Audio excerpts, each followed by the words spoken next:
নমস্কার বন্ধুরা, আপনারা সবাই জানেন আজ 5ই জুন বিশ্ব পরিবেশ দিবস। সমগ্র বিশ্বে এই দিনটি বিশ্ব পরিবেশ দিবস হিসাবে পালিত হয়। এই উপলক্ষে চারিদিকে নানা অনুষ্ঠানের সমারোহ, কোথাও প্লাস্টিক বর্জন করার জন্য অভিযান চলছে, কোথাও গাছগাছালি লাগানো হচ্ছে। তো খুব ভালো উদ্যোগ, কারণ এই পৃথিবীকে দূষণমুক্ত রাখতে হলে এগুলোর খুবই প্রয়োজন। শিশুকে যদি তার বাসযোগ্য ভূমি হিসাবে আমরা গড়ে রেখে যেতে চাই, তো এটা খুবই প্রয়োজন। প্রকৃতিকে দূষণমুক্ত করতে হবে। কিন্তু আমার যে বক্তব্য,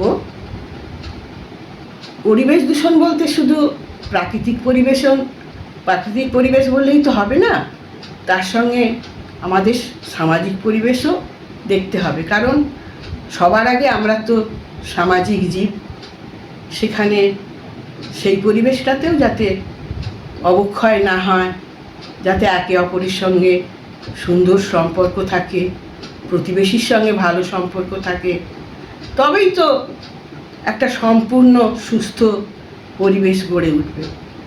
কারণ দেখুন, এখন সময়ের সঙ্গে সঙ্গে মানুষের সামাজিক অবস্থানটাও পাল্টে গেছে। মানুষ ভীষণ ব্যস্ত, কেউ কারোর সম্পর্কে একটু খোঁজ রাখারও অবকাশ নেই, একে অপরকে কেমন আছেন এটুকুনিও জানার প্রয়োজন মনে করে না। সর্বোপরি এখন তো রাজনৈতিক মতাদর্শের পরিপ্রেক্ষিতে আপনার পাশের বাড়ির প্রতিবেশীও মনে হবে যেন অচেনা।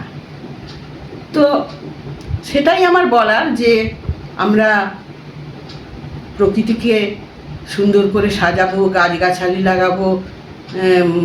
অনেক জায়গায় দেখা যাচ্ছে আবার সেমিনার হচ্ছে, বিনা পয়সায় অনেক গাছের চারা দেওয়া হচ্ছে, নানান উদ্যোগ নেওয়া হচ্ছে। খুব ভালো কর্মসূচি, এগুলো তো প্রয়োজন অবশ্যই আছে। কিন্তু আমরা সামাজিক জীব, এখন যেন সামাজিক পরিবেশটাই পাল্টে গেছে। বড়রা যেটুকুনি প্রাপ্য সম্মান পায় না, ছোটরা বড়দের সম্মান করছে না, ছাত্র শিক্ষককে সম্মান করছে না, মহিলারা কর্মক্ষেত্রে সম্মান পাচ্ছে না। তাহলে এগুলোর দিকেও তো আমাদের বিশেষ গুরুত্ব দেওয়ার দরকার, কারণ এসব নিয়েই তো আমাদের পরিবেশ। সেই জন্য একটা সুস্থ পরিবেশ নিয়ে আমরা যদি বাঁচতে চাই, তাহলে আমাদের শুধু প্রাকৃতিক পরিবেশ নয়, তার সঙ্গে সঙ্গে আমাদের সামাজিক পরিবেশগুলোও দেখতে হবে। একে অপরের প্রতি একটু সহানুভূতিশীল, একটু যত্ন নেওয়া, এগুলো আমাদের আজকের দিনে আমার মনে হয় ভীষণ প্রয়োজন।